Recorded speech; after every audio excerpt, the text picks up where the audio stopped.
Today we're going to be learning Yevamot Daf Ayin Chet. Today's daf is sponsored by Faye Schwartz in loving memory of her mother, Bela Bat Harav Elimelech, whose yahrzeit was yesterday. She instilled in us that it was our responsibility to advocate for those who were unable. Nothing made her prouder than having her children. Nothing made her prouder than having children whose lives were imbued with the learning and transmission of Torah.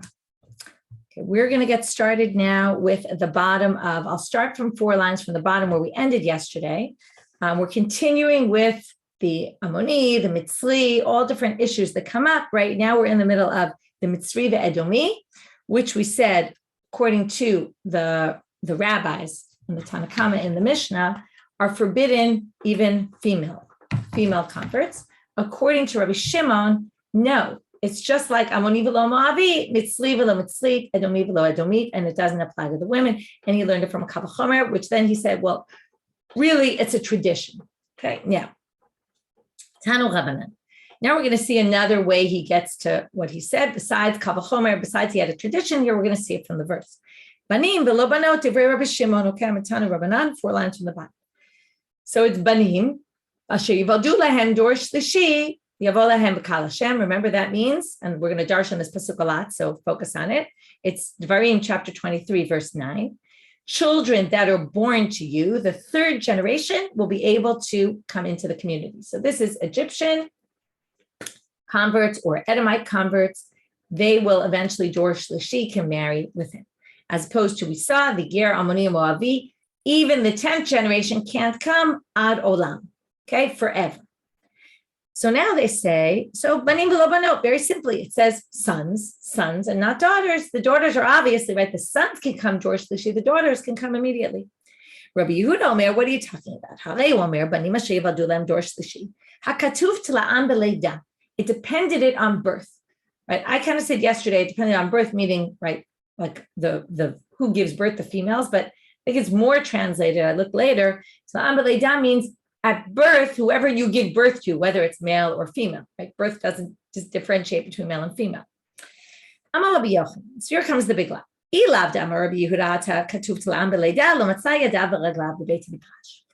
wouldn't be able to have his hands and feet in the Beit Midrash, meaning he wouldn't have anything to stand on if he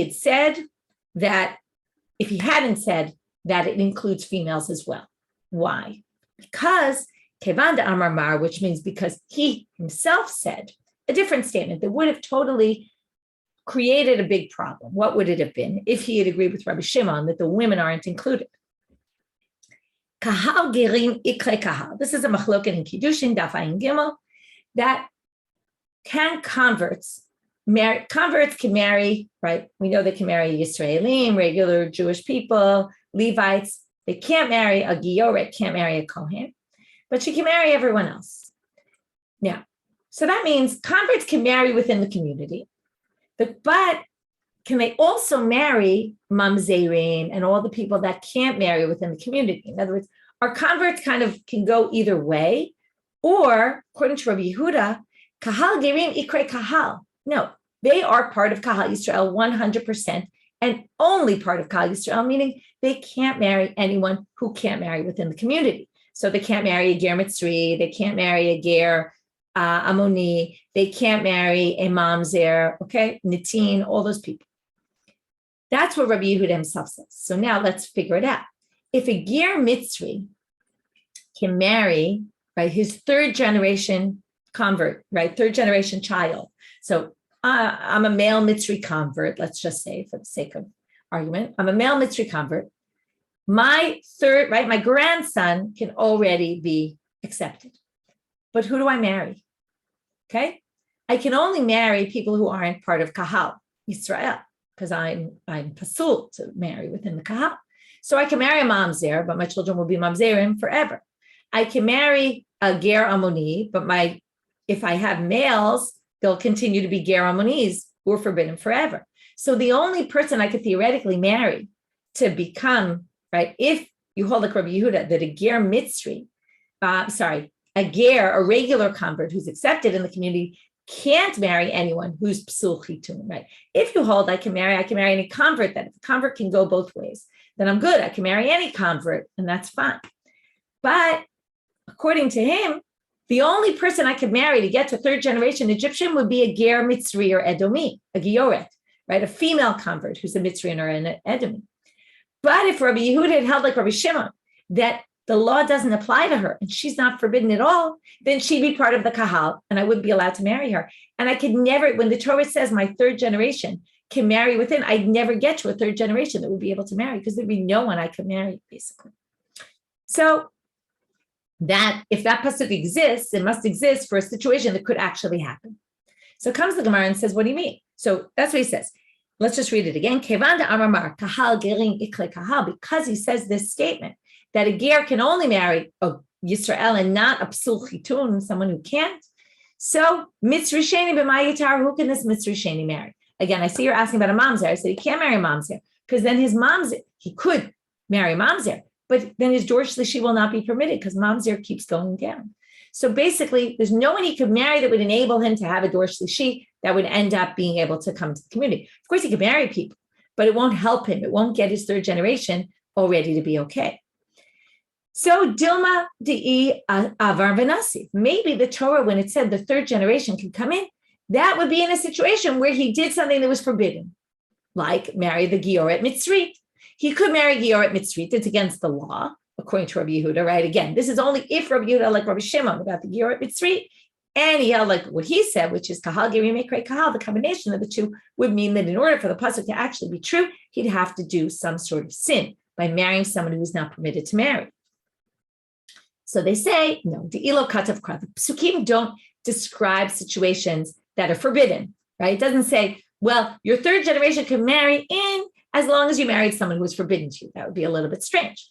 To which case the Gemara says they take it very seriously, the ilo katav kra, of meaning across the board, the Torah doesn't talk about situations that are not allowed to be. So what are you talking about? Hare mamzer dei. The Torah discusses the situation of a mamzer. Mamzer is obviously not a situation the Torah wants you to get into. Okay, go sleep with someone who's forbidden to sleep with and give birth to a mamzer, right? Of course not. So what do you mean the Torah doesn't bring psukim of if you were to sin, this would be the situation, right? You would have a mamzer and the Torah tells you what would happen. So vikat vekra, and the psukim talk about a mamzer. So say, no, that's different. That's the ili isura. That's what the Torah tells you. If you sin, you'll have a child who's a mamzer, and your children will not be able to marry into the community. That's telling you, if you sin, these are the ramifications of it. That, of course, they tell you. But de'ila hetera lo kati. The Torah doesn't tell you, if you do something wrong, well, something else will be permitted, right? So if the ger mitzri ends up in a relationship with a gioret mitzri, who he's not allowed to, or, right, again, this is according to Rabbi Yehuda and Rabbi Shimon, the combination of those two statements, which is not the case, but we're trying to think theoretically, if that were the case. Maybe it's telling you, if he happened to anyway, well, the third generation will be permitted. But the Torah doesn't give a verse that tells you something will be permitted in the event that you did something forbidden. No, it doesn't work that way. So now they have a bit of a strange question because it's not really a good question and the Gemara is going to reject it. But right now, let's go along with them anyway. I'm going to say the pasuk about returning and remarrying your wife who you divorced, and then in the interim, she was married to somebody else, and then got divorced or widowed, and then you remarried her. That pasuk is an ila hetera. Why? It's not exactly, okay? But that pasuk tells you, if you remarry her after she was with somebody else, this is a toeva. Okay? It's despicable in the eyes of God. They learn from that pasuk. It's not the pasuk itself, but the derivation of that verse is that it's forbidden for you to marry her, but it only affects her and you, but not your children. So you did something wrong, but your children are okay. So that pasuk, again, it's only a derivation, something not explicitly said in the verse, but that verse comes to tell you that if you did something wrong, you don't mess up your children. So that's an ila hetera. So there you have it. So the Gemara says no, for the obvious reason. Hata mishum ikari sura hu dekate. No, the real motivation of that pasuk is to say, you can't do this, right? You can't return and remarry your divorced wife, but it doesn't affect your children. The children, I see you're asking, are they halalim? No, they are not halalim. A halal is when a kohen, if a kohen is machzir grushato, Okay, he divorces his wife, remarries her even without her having married anyone in the interim. Then he married a divorcee, and their children will be halalim. But that's only a Kohen. Halalim come from a marriage of a Kohen. Here we're talking about a regular Israel, can't remarry someone they divorced. So the main point of that pasuk is to tell you something that's forbidden. Of course, you can infer from there something that's permitted, but that's not the point of the verse. So that doesn't question us. So in the end, we go back to the statement of Rabbi Yochanan, who said it was good that Rabbi Yehuda said, ger mitzrit, gioret mitzrit, female convert is forbidden to marry, because otherwise we never come up with the case of a ger mitzri that the third generation can marry, because now you can have, since both of them are forbidden, they can each marry each other, and that's how you're going to get, you can basically have a Mitzri, Egyptian or Edomite convert marry a Mitzri or Egyptian female convert, because they're both forbidden, and then they both can end up, right, they can have children and end up with third generation. Okay, we're going to see what happens if one is first generation and one is second generation. Who does it go by? We're going to get back to that later. Okay, that's a typical Gemara question, right? That's obviously if first generation and first generation marry, they'll give birth to second generation marries second generation, they'll give birth to third generation. What if it's a combination? One is first, one is second. That will be a big debate in terms of what Rabbi Yochanan holds about that. We'll get to that in a little bit. Now we're going to darshan that first. Okay, I told you, banim asher yivaldu lahem, sons that are born to them. Dor shlishi yavo lahem, the third generation will come. They will come, yavo lahem, or again, this lahem is going to be a strange word because it definitely didn't need to be there. Bikal Hashem. Okay, they can come themselves, sort of the lachem, into the community of Hashem, meaning they can marry anybody. So Tanu Rabbanan, im ne'amar banim, lama ne'amar dorot, says sons, right? Why does it say generations? Obviously it means, right? Could say third sons, it would be obvious we mean generations. V'im ne'amar dorot, and if it says generations, lama ne'amar banim, seems redundant. So they say, no. Im ne'amar banim v'lo ne'amar dorot hayiti omer ben rishon v'sheni asur shlishi mutar. If it said three sons, you might not have thought three generations of sons. You might have thought three sons. I give birth to one son, he's forbidden. I give birth to a second son, he's forbidden. I give birth to a third son, well, baby is already permitted. That's why I need to tell you, no, generations, not sons. So then they said, why don't you just say generations then? V'im ne'amar dorot v'lo ne'amar banim, and it didn't say sons. Hayiti omer lo tanomdim al har Sinai. You might have thought generations are referring to generations in history, not generations in your family, but maybe it means the first generation Egyptians from when we got the Torah, or really, I would think even to say from getting out of Egypt, which is really the same time frame, the same generation, right? Those people you can't marry, but the next, right? And not the next generation either. But after that, you can already start intermingling with converts from their countries. So therefore, it has to say bani. No, it's your sons. It doesn't. We count the generations from you, not historically. So that's why we needed them both. Now they're going to say lahem. Why does it say? Okay, the word lahem appears twice, and really neither of them are needed. Banim asher yivaldu lahem, that are born to them. Dor shlishi yavo lahem, right, will come to them into the community of God. So the first lahem is mehem minei. This is always a question. If you're going into a building and you say it's on the first floor, so depending on what country you live in, the first floor might mean the ground floor. The first floor might mean one flight up, okay? Because the ground floor is 0. Okay, there's different cultures, different things, they count it differently. So here also, when it says dor shlishi, where do you count from? Lahem means for you, you're already first generation. So if you converted, you count as 1, your son is 2, your next son is 3. Lahem, the second lahem is halacha char psulan. If you marry someone, you're a ger mitzri, and you go against the law, you marry an Israelite woman. So what's the halacha? We go by the disqualified person. Okay, your child will be a mitzri sheni. They won't be going by the other parent. So itzrich lemichtav lahem. Now going back to the first one, mehem minei, count from them. So then why do you need lahem? And why do you need asher yivaldu? Asher yivaldu also seems like you'll give birth to the next generation and then to the next. So if you just said that are born to you, it would sound like third generation of those born to you, which would sound like you have to have 3 generations of children and not just 2. We already said counting from you. So therefore, to say, no, you count as the first generation. if you just had lahem, and then we know we count from you, havamina mitzrit me'uberet shenitgaira hi ubena chad. You would have thought, if it said lahem only, you would say, wait, if she converts when she's pregnant, we're going to see another situation like this later, she and her son count as one. And then you need another 2 generations, right? In other words, we're going to count him as a convert as well. Okay? So therefore, no, he was born after you converted. He's already 2nd generation.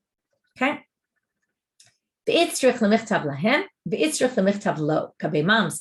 Now they're moving outward and they're saying, okay, it says lahem here, which means it goes after the disqualified one, if there's a mixed marriage.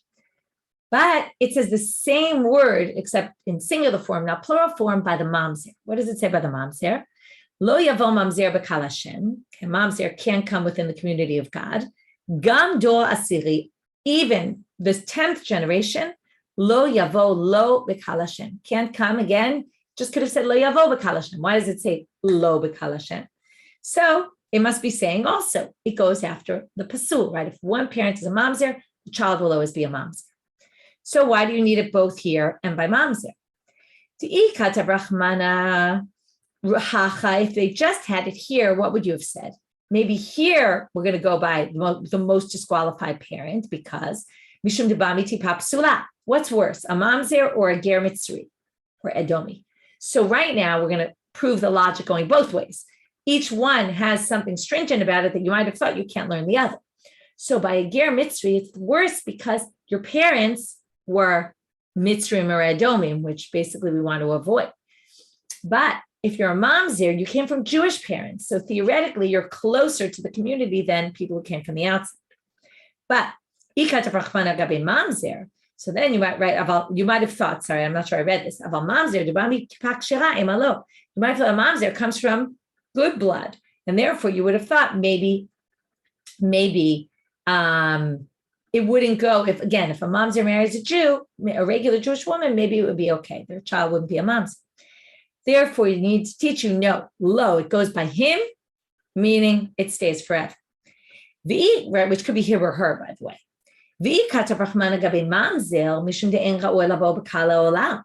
A mamzer is worse, though, than a Mitzri and Edomi, because a Mitzri and Edomi, right, aval hacha, where you can actually, the 3rd generation can already marry in, you might have thought the law is more lenient. So you might have thought maybe if a Mitzri marries a Yisraelite, a Ger Mitzri marries a Yisraelite, maybe it would be okay for their child. So tzricha, that's why you need lahem, and that's why you need lo, to basically show that even if only one parent is in this category, it's going to continue. Obviously, the Ger Mitzri will end after 3 generations, but the mamzer will not. Now we get to this classic Gemara question. Okay, so what if you have a Mitzri Sheni who marries a Mitzri Rishonah? Okay, so you have the male is the 2nd generation, the female is the 1st generation convert. What's the story with their child? Do we consider that child 3rd generation or only 2nd generation? Basic question, does it go by the mother or does it go by the father? Okay, this goes back to, right, we've seen this sugya before about what goes by the mother, what goes by the father, right? Or you're Jewish, goes by your mother. Nachala, when it comes to where you inherit, that goes by the father, right? So there's different times where we focus on different elements, and we're going to talk about this whole issue today for a while. Rabbi Yochanan. So the first tradition we have is Rabbi Bar Chana passes down what Rabbi Yochanan said. Later, we're going to see Rabbi Dimi says the exact opposite in the name of Rabbi Yochanan as well. So it wasn't clear what Rabbi Yochanan held. Mitzri Sheni, Shanasa Mitzrit Rishona. So 1st generation female convert marries 2nd generation male convert. Bina Shlishi Havan goes by the father. Okay, son is a Shlishi. Obviously, he must hold. Goes by the father. So, Mativ Rabbi Yosef. We're going to have 2 questions against this. Both we're going to answer. Rabbi Yosef brings the following source. Rabbi Tarfon Omer, Yicholim mamzerim lihitahel. Rabbi Tarfon says, I have a good solution for how to resolve the mamzer problem. And some people, by the way, try to come up with ways to resolve it in this way, although you'll see immediately what the complication is. Ketzad, mamzer nasa shivcha. Now remember, a mamzer can marry a bunch of other psulei chitun, people who can't marry within. So a mamzer can marry a shivcha knaanit. Okay? So if a mamzer marries a shivcha knaanit, a Gentile slave, right, maidservant, what's the problem? We don't have such a thing nowadays. Now, could you make someone into that and give them a status of that? Maybe, but it's a little bit weird, right? So If a mamzer marries a shipcha, havlad eved. So the child, and this is what we're going to see, here comes the problem, goes by the mother. Remember, the child of a slave woman is an eved. Shichruro, now what if we take that child, who's the mamzer's child now, and we free the child? So, nimtza ben cholim, he becomes free. So I see, Gita, you're asking if this is a suggestion by Rav Goren, and it was. It was. In fact, that is correct. And it was suggested that this is a good way to resolve the mamzer problem. Okay, again, there's a lot of difficulties inherent in this, and it obviously did not become widespread. It's another way, by the way, that they resolve issues with converts who don't want to accept mitzvot. They suggest, why don't you just turn them into slaves, free them, and then they don't need kabbalat or mitzvot. So it's a suggestion used in a bunch of different scenarios. Okay, so anyway, now we have, if this is the case, what do you see here? That you can then free the child, because remember, an eved is not exactly Jewish, but they live in a Jewish household and they keep mitzvot, just not mitzvot aseh shazman gram. When you free them, they automatically become Jewish. So this would be a great way to basically, and then the child won't be a mamzer. And what do you see? It goes, a mamzer's child can go by the mother. So that would go against this mitzri sheni, mitzri rishon, and going by the father. So they say, no. We already learned this. It's a unique halacha by shivcha k'na'anit, right? That shanei hatam damar kra yishavi yeladet yeladoneh. Remember, the Eved Ivri can have a relationship with a shivcha k'na'anit when he's a slave, and then when he leaves, though, the children stay with her. Okay, they're her children. It's an explicit verse of the Torah. This is a unique halacha by shivcha k'na'anit. Has nothing to do with in general. Next question. Mativ Rav, Amar Rabbi Yehuda. We saw this already yesterday. Minyamin ger mitzri hayali chaver mitalmidei Rabbi Akiva. I think it was yesterday, but we saw it recently. Said Minyamin, my friend, was a ger mitzri who was Ayin Vav. Okay, who was my friend from Talmidei Rabbi Akiva. He was a mitzri convert, V'amal, and he would say the following: Ani mitzri rishon v'nasati mitzri rishona. I'm first generation convert mitzri. I married a first generation mitzri convert, right? Egyptian convert. Asi libini, what am I going to do? I'm going to have my child, who's a mitzri sheni, marry a mitzri shniya, a second generation mitzri convert. Kadeshie ben benira u'lev. Now, what does this seem to imply? The mother would have to be a second generation also for it to work. Okay, it really sounds like it goes by the mother. Okay, his son happens to be a second generation. Even if he was a first, right? If I married into a second generation woman, I would resolve the issue. So, if it goes by him entirely, then afilu rishona nami, he can marry a first generation. Would also work. It's exactly what we said Rabbi Yochanan said. So, ha'amar le Rabbi Yochanan litana tnei rishona. So they say, oh, don't be questioned by that. Rabbi Yochanan had a different version of that braita. It said that Rabbi Yehuda said, my friend Minyamin the Mitzri said, I married a Gioret, and my son, I'll marry him off to even a first generation because it doesn't matter, it will go by him. And he just changes that one word in the Braita, and with that, he resolves the question. Next version of Rabbi Yochanan. Amar Rav Dimi Amar Rabbi Yochanan. Ki'ata Rav Dimi Amar Rabbi Yochanan. When Rav Dimi came from Israel to Babylonia, he brought us the Torah of Rabbi Yochanan, and he said, Mitzri sheni shenasa mitzri rishona, the exact same case. Bina sheni havai, it goes by the mother. She's a rishona, the child is a shnia. Now this assumes a concept that we've talked about before. Ubar yerech imo. The ubar is basically a part of the mother. It's considered an extension of the mother. So therefore, when you have this child, it's going to go by the mother. Okay? So now they're going to question that. Is ubar really yerech imo? We're going to show some source that views the ubar as distinct from its mother and not as part of the mother.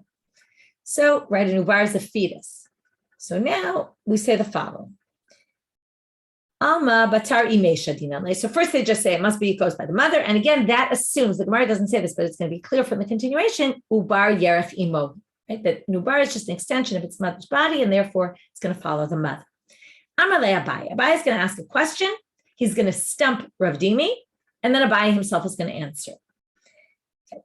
You need some background here. Background is there's a korban chatat, a sin offering, which you bring for all sorts of reasons.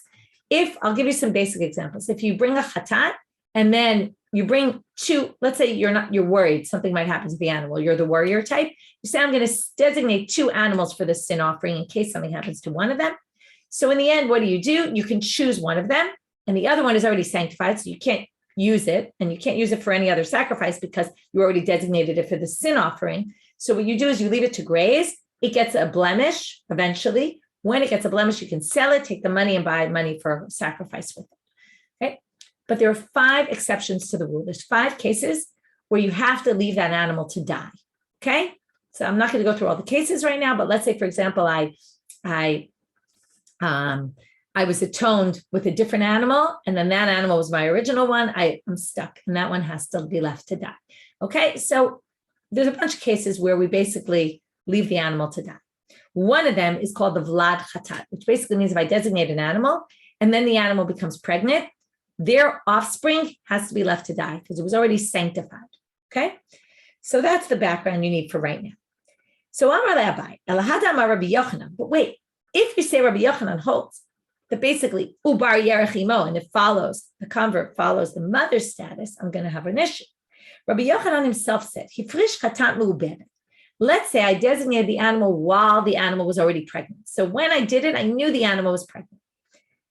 V'yalda, and then she gives birth. Let's say I didn't bring the animal as a sacrifice yet, and the animal already gives birth. So I can choose which one, and then the other one doesn't say it, but the other one is left to graze. Okay, it doesn't have to die. So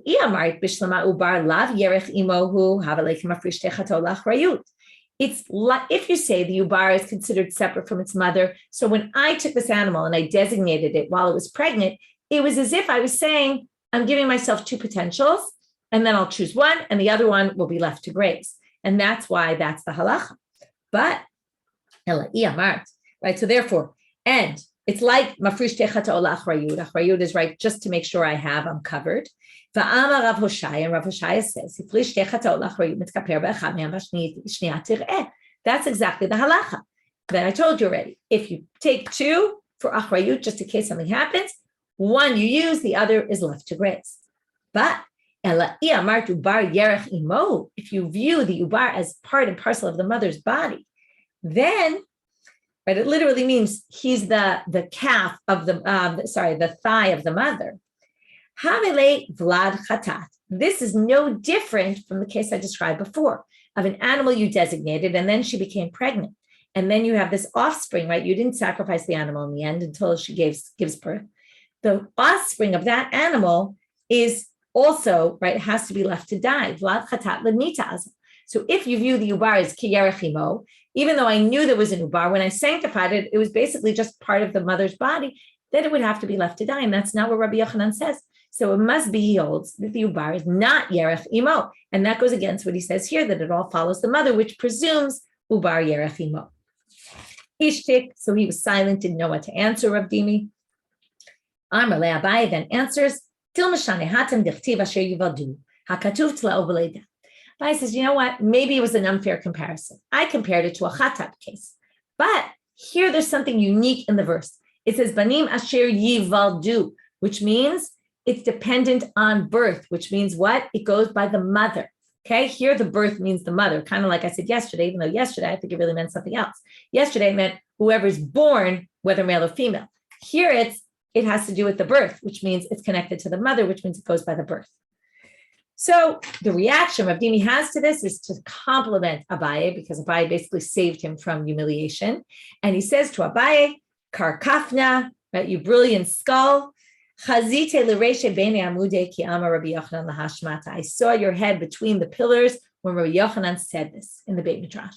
Now, Rabbi Yochanan and Abaye likely did not meet each other. This is just first of all, Abaye was 4th generation. Rabbi Yochanan was end of first, beginning of 2nd generation. They were in different countries.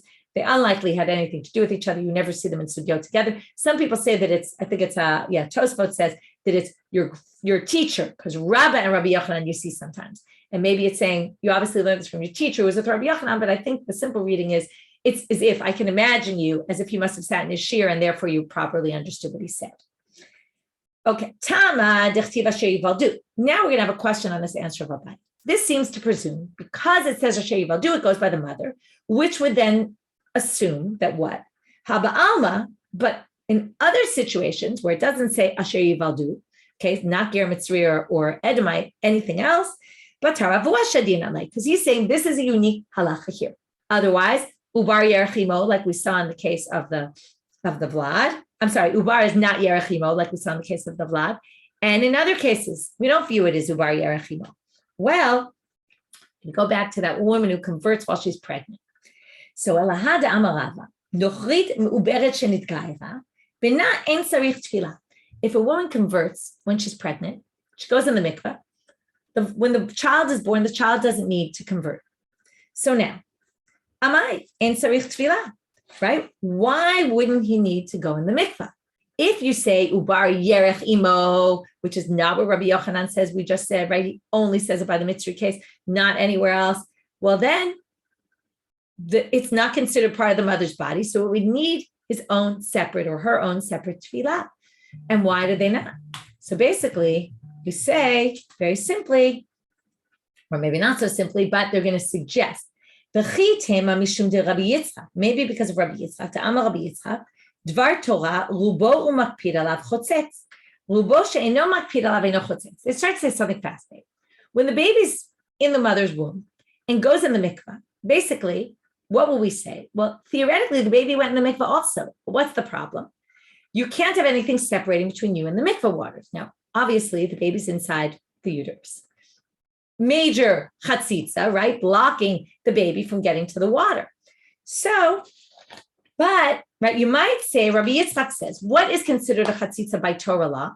Well, rubo umachpid alav. It has to be covering the majority of your body and something that you want to get rid of. If it's something that's covering, rubo she'eno makpid alav eno chotzetz. If it's covering the majority of your body, but you want it there now, obviously the baby wants the mother's body around it. It can't survive if it's not entirely in the mother's womb. So therefore, you might say, oh, maybe the mother's body is not a chatzitza because you want it there. But that doesn't work. Why? Hama Rav Kahana lo shanu ela rubo. This is only if it covers the majority of your body. Aval kulo, we're now moving to Amud Bet, but if it covers the entire, right, you're entirely surrounded by it, then it will be chotzetz. Now, an ubar is obviously completely surrounded by the mother. So even if you hold eno makpid is okay, if you don't want to get rid of it ever, right? Again, it doesn't mean ever. It means for right now, because obviously eventually you're going to want to get rid of the covering, and the baby's going to come out. But right now you want it there. So that means it's not a chatzitza, but that's only if it's on the majority of your body. This is covering the entirety of the body. So that's not a good answer. But now they say, no, it is a good answer. Shane ubar dahainu revite. This is the way the baby grows, which means the mother's body is not a chatzitza, which means that we basically view it. Ubar is not yerachimo. The dunking in the mikveh doesn't work because we basically say that ubar is just part of the mother converted, and therefore the child follows the mother. No. In order to explain Rabbi Yochanan's approach now, and Abaye's answer to Rabbi Yochanan's approach, we're going to basically say this ubar basically went to the mikveh. And don't worry about chatzitza, because this is how the baby grows, and it's like it's in its natural form, and it's as if the baby, it's by himself or herself, toveled in the mikveh while the mother went in. Okay, and therefore you could still say that in general, ubar lav yerachimo, and yet in the Mitzri case, say specifically it's going to go by the mother because of a drasha in the verse, because it says Asher Yivaldu, it goes by birth. Okay, so that's how we resolve the second reading of Rabbi Yochanan. So we had two readings of Rabbi Yochanan, just to review. Rabbi Yochanan says it goes by the father, according to Rabbi Yochanan. We had two questions, we answered them. Then we had Rav Dimi's version, which says it goes by the mother. Abaye questioned. He answered his own question. Then we asked a question on his answer, but we resolved. Ki'ata Ravina Amar Rabbi Yochanan. We're now going to have another statement of, it actually should be Ravin Amar Rabbi Yochanan. It's a mistake there probably, because Ravin was also like Rabbi Dimi, always bringing the Torah of Israel to Babel. He says the following statement, which the first minute we're not going to understand, and then the Gemara is going to explain what it means. Another statement about what goes by who. Be'umot, in other nations, halach achar zachar, goes by the male. Nitgairu, if they converted, halach achar pagum shebeshnehem, goes by the worst of the two. So what does this mean? Be'umot halach achar zachar, with other nations. What's the issue here? Keditanya, as it says in the following Braita. I'm going to explain this according to Rashi. The Rambam has a totally different explanation. According to Rashi, this has to do with, we were commanded when we get into the land to kill any males from, or kill people from the Sheva Umot, the 7 nations that live there. It's a big moral question. How can we be commanded to do that? Unless they make peace with us, right? If they make peace with us, then no. But otherwise, they have to be wiped out, right? The best way to understand is really to understand that they represented evil in the world, and you have to understand it in a certain context. There was this issue of wiping out evil in the world.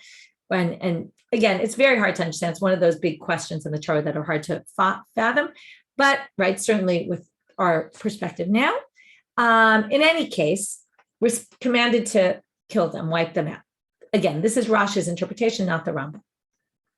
So we're also commanded that we can take slaves from the people who are not part of the 7 nations, but around the 7 nations, okay? This raises a whole question. So aren't we always talking about Evet Knani, Shivcha Knanit, and how could that be? So I haven't figured out exactly how that all works out, except that maybe this sugya kind of tells you a little bit, at least the Shivcha Knanit, the Evet Knani is harder to understand. That's why the Rambam has a whole different way of reading this sugya, but I'm going to go deal with Rashi for right now. So how do you know that so remember, so what does this mean? So if there's someone from a different nation that has a relationship with a Canaanite woman, and they have a son, right? Not only can you buy slaves from the outlying territories, but even if they're in the land, and the idea here, the concept is that the men are the ones who go to different places. The women are in the same place. Maybe this relates to what we talked, right? The kol kfuda bat melech pnima. The women generally stay where they are. And how do you know that you are allowed to buy this person as a slave? Okay, first the pasuk said, go buy slaves from people farther away from you. The next verse says, even the people who are dwelling among you, which means they're not natives, but they're dwelling among you because they married. Why? Because they married Canaanite women. That mehem tiknu, you can also buy slaves from there. So so let's just stop for a minute. So that means someone from afar comes and dwells among you and has a child with a Canaanite woman. You're allowed to buy them as slaves. That's what we mean. Goes by the father's not Canaanite, it's fine. So then they say, but what about a Canaanite who ends up in a relationship with a woman from somewhere else? Maybe that would work. So Talmud Lamal, it would have to be they gave birth in your land, which again, if it all goes by the women, right? In other words, the men go to the women, then the women are not in this land. So it has to be those who are, we learn Asher Holidu Ba'artzachem, which would be the Canaanite women, and not the ones that are the men, the Canaanite men with women from outside, because they're giving birth outside the country and outside the territory. Nitgairu, what about the second part? So again, Be'umar halach achar hazacharim, which means in terms of the ability to purchase slaves from them, you can purchase slaves from a Canaanite woman with a non-Canaanite, not from the Sheva, not from the 7 nations, father. Nitgairu halach achar pagum shebishnehem. Once they convert, it goes by the more problematic one. Bima, what are we talking about? So ilema b'mitzri shenasa amonit. Okay, we're now going to talk about different possibilities, different permutations. A Mitzri convert that marries a Ammonite woman convert. Well, she's not forbidden, right? We need to find where both are disqualified. Ammoni, right? My pagum shebishnehem ipe. Ammoni v'lo Ammonit. She's entirely permitted. She's not pagum at all, right? Pagum means they have an issue. Ela ba'ammoni shenasa mitzrit. Okay, it's talking about an Ammoni that marries an Egyptian convert. So we have an Ammonite convert with an Egyptian convert. They marry each other. What's the worst scenario? So it depends if they have a boy or a girl. Because Izachar have Shadi Batar Ammoni. If it's male, the Ammoni is worse because the Ammoni can never marry within, right? Even after 10 generations. Inikeva if it's female, Shadi Batar Mitzri. Female Ammonite women are allowed to marry, but the Mitzri has to wait another generation. So therefore, we're going to go by the Mitzri.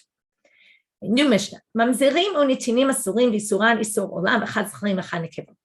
Okay, Mamazerim and Netinim are the Givonim. Okay, Shuli Mishkan has a great article in Flashback that's going to basically talk about things we see in the Gemara. There's a very long story in the Gemara that's taken from Sefer, from the story from Sefer Shmuel, basically, and David HaMelech, and also bringing up other historical points that are very interesting, talking about the background from the time of Yoshua, that they basically were worried the Jews were going to kill them because they were part of the locals that were supposed to be killed. So, right, maybe they didn't understand that if they made peace, they'd be able to stay alive. But they basically, right, maybe they misunderstood things, and then they basically make themselves look as if they were from Givon. They make themselves look as if they were from far away, and made a pact with the Jewish people that they wouldn't kill them. And then basically they were stuck, and Yoshua said, fine, we're going to make you into our water carriers and water drawers and all that. And that's the story. And then we're going to see where they come up in the story of David. We're only going to start that story today.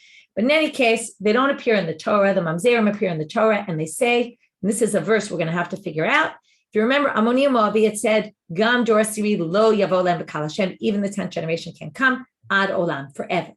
By the mamzer, it says, lo yavo mamzer v'kal Hashem, gam dor siri lo yavo lo v'kal Hashem. Notice what words are missing. A mamzer can't come, even 10th generation. It doesn't say forever. So the question is, even 10th generation can't come. Does that mean 11th generation can? So the Mishna says no, forever. Okay. And the Mishna says it's not only a mamzer, it's also mamzeret. Right? Don't say mamzer v'lo mamzeret, like amoni v'lo amonit. No, it includes women. So I'm a Reish Lakish. Mamzeret la'achar asara dorot muteret. He distinguishes between male and female when you get to generation 11. Why? There's gezeira shava. How did we get to a mamzer is forbidden forever, since it doesn't say forever? We're going to learn it from the Amon and Moav pasuk. There it says gam dor asiri lo yavo, and then it says ad olam. Here it says gam dor asiri lo yavo, so asiri, gezeira shava, same word. It must mean it's forbidden forever. But if you're going to learn it from there, you're going to learn it like there, meaning ma lahalan nikebot mutarot, afkan nikebot mutarot. But if you're going to learn it from Amon and Moav, the women are permitted. So now mamzer, we're not going to say the women are permitted, but we will say that the part that you learn from Amon and Moav beyond the 10th generation is forbidden is only going to be the males and not the females. Okay, that's what Reish Lakish. So the Gemara says, V'hanan, but wait, you're ignoring our Mishnah, right? So 1 second, I didn't read the whole thing. So Yalef asir asiri me Amon and Moav, malalan kibot mutarot, right? Just like women, they are permitted. Likewise, here women are permitted. So then they say, wait, im ala halam miyad, avkam miyad. Their women are permitted immediately. So if you're going to learn it from there. The women mamzerot are permitted. No. Since the gezeira shava was on the 10th generation line, it only is 10th generation and on, meaning the 11th generation will permit the women, but not immediately. So now they question, what are you talking about though? Look at our Mishnah. Mamazerim and Netinim asurim v'soran isur olam. Forbidden forever, both males, both females. Goes against our Mishnah. How could a Tana go against our Mishnah? Lo kashya. There's a machloket Tanaim about how to do gezeira shavas. And Reish Lakish holds by one Tana, and our Mishnah holds by a different one. Lo kashya. Hakeman da'amar don mina umina.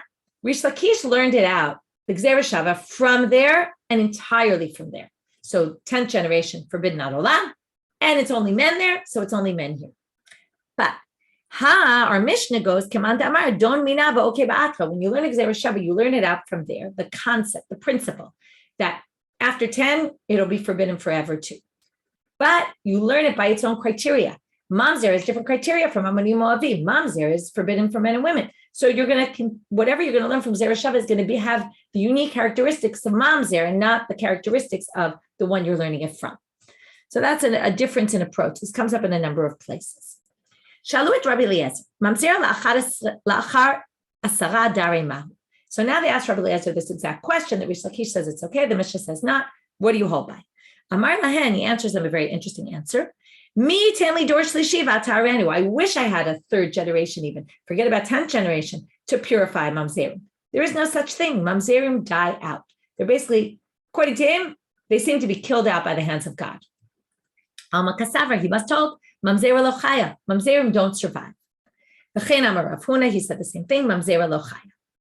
So they say, what are you talking about? Our Mishnah obviously assumes they live long lives because, right, and have children and many children. Hanantanan, mamzerim asurim v'suran isur olam. forbidden forever. They must continue on. Amar Zera Ledidi Mefarsha Lineage Rabbi Yehuda, Diyadia Chaya, Delo Yadia Lo Chaya. Diyadia Velo Yadia, Atzlate Dari Chaya, Tvelo Chaya. So Rabbi Zera says, Rabbi Yehuda explained to me like this. If mamzerim are known in the community, they last a long time, right? They can live on for many generations because people know they're mamzerim and they won't marry them. If nobody knows they're a mamzer, they die out because God wants to make sure that the mamzerim don't make other mamzerim. If they're somewhat known and not fully known, they'll last for 3 generations and no more than that. Again, this is not meant to be understood literally. It doesn't mean if you're a mamzer, you're going to die, right? This is not the way it's meant, right? This is often the Gemara words things in the language of punishment, that people get punished for things, or that, there's a divine hand, but we obviously don't know how the divine hand works. And we see that it doesn't necessarily work in this way. So it's not meant to be understood literally. But it is talking about this concept that it's dangerous with mamzerim because you don't always know they're mamzerim. There was a guy in his neighborhood, in Rabbi Ami's neighborhood, they had made a big announcement that he's a mamzer. You can imagine this guy, he was crying, right? He was very upset. What are you upset about? I gave you life. Okay? Because now you'll live because everybody knows you're a mamzer. We're just going to start the story today. We'll read a few lines and then we'll stop for today. Netinim David gazar alehem. David made a gezeira on the Netinim. Shenemal. He said they are not part of the Jewish people. Okay, we'll get back to this later. My time of gazar alahu. Why? So you need some background. There were 3 years in succession that there was a famine. Maybe there's idol worshippers among you. We say this in Shema, right? The land will stop giving rain because you worship idols. But they checked, no, it wasn't a big group of idol worshippers. Maybe there's people doing bad things like sleeping around with other women. It's a pasuk that says there will be rain. Right? The rains didn't come. Because you were with prostitutes. But they didn't find. The 3rd year, he says, people who say they're going to give charity and they don't. That's the worst. And we have a pasuk, we've learned this before. There's wind and clouds, but the rain doesn't come. That's Ish Mitzalel. This is like a person who says, I'm going to give tzedakah and I don't. So again, you see this connection with the rain not coming. But kuva lo matzu. Amar ena davar taloi ela bi. Says it must be my problem. Miyavi hish David pnei Hashem. He goes to request the face of God. What does this mean? And with this will end. Mahi amar Reish Lakish sha'al b'urim v'tumim. He asked, right, in the urim v'tumim to find the answer. My mashma, how do you get that from pnei Hashem? Well, Amar Rabbi Eliezer, at pnei pnei, k'tiv vayivakesh David pnei Hashem, u'k'tiv vayish'alo b'mishpat ha'urim lifnei Hashem. Pnei appears there, lifnei appears there. It must be that we learned that this was urim v'tumim, again, like a gezeira shava type thing. Okay, and then we'll see tomorrow what God says, what he did wrong, and what this has to do with the Givonim, and why they eventually become forbidden to marry in the time of David HaMelech. With that, wishing everybody a very good day.